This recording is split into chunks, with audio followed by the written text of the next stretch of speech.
ఉంది కదా. ఎప్పటి నుంచో అట్లాగే పిల్లలు పుట్టడం, ఇద్దరు పిల్లలు పుట్టడం, తర్వాత ఆపరేషన్ చేయించుకోవడం అయిపోయింది. రెండో బేబీకి ఎంత డెలివరీ ఎన్నాళ్ళైంది? సెకండ్ బేబీ 6 years అయింది. సో ఇర్రెగ్యులర్ ఇలాగే ఉంది from the beginning.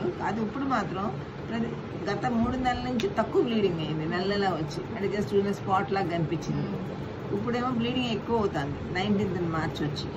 So December, జనవరి, ఫిబ్రవరి పెద్దగా అవ్వలేదు కాబట్టి ఆ బ్లీడింగ్ అంతా ఇప్పుడు అవుతుందని నీ అనుమానం, అంతేనా? అట్లా ఏం లేదు. ఇప్పుడు 10 రోజుల నుంచి సివియర్ బ్లీడింగ్ అవుతుంటే మనం అట్లా వదిలేయలేము. సో తక్కువైనా ఇబ్బంది లేదు. అక్కడ ఎండోమెట్రియం తక్కువగా ఫామ్ అయింది కాబట్టి తక్కువైంది గత 3 సార్లు నుంచి.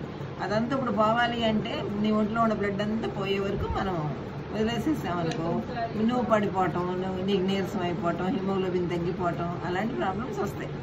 సో అట్లా అట్లా చేయకూడదు. ఇప్పుడు స్కాన్ చేసి ఎందుకు అవుతుందో చూసుకుందాం. కాకపోతే బ్లీడింగ్ తగ్గినాక మందులు ఇస్తాను. బ్లీడింగ్ తగ్గినాక స్కాన్ చేసి ఎందుకు అవుతుందో చూద్దాం, సరేనా?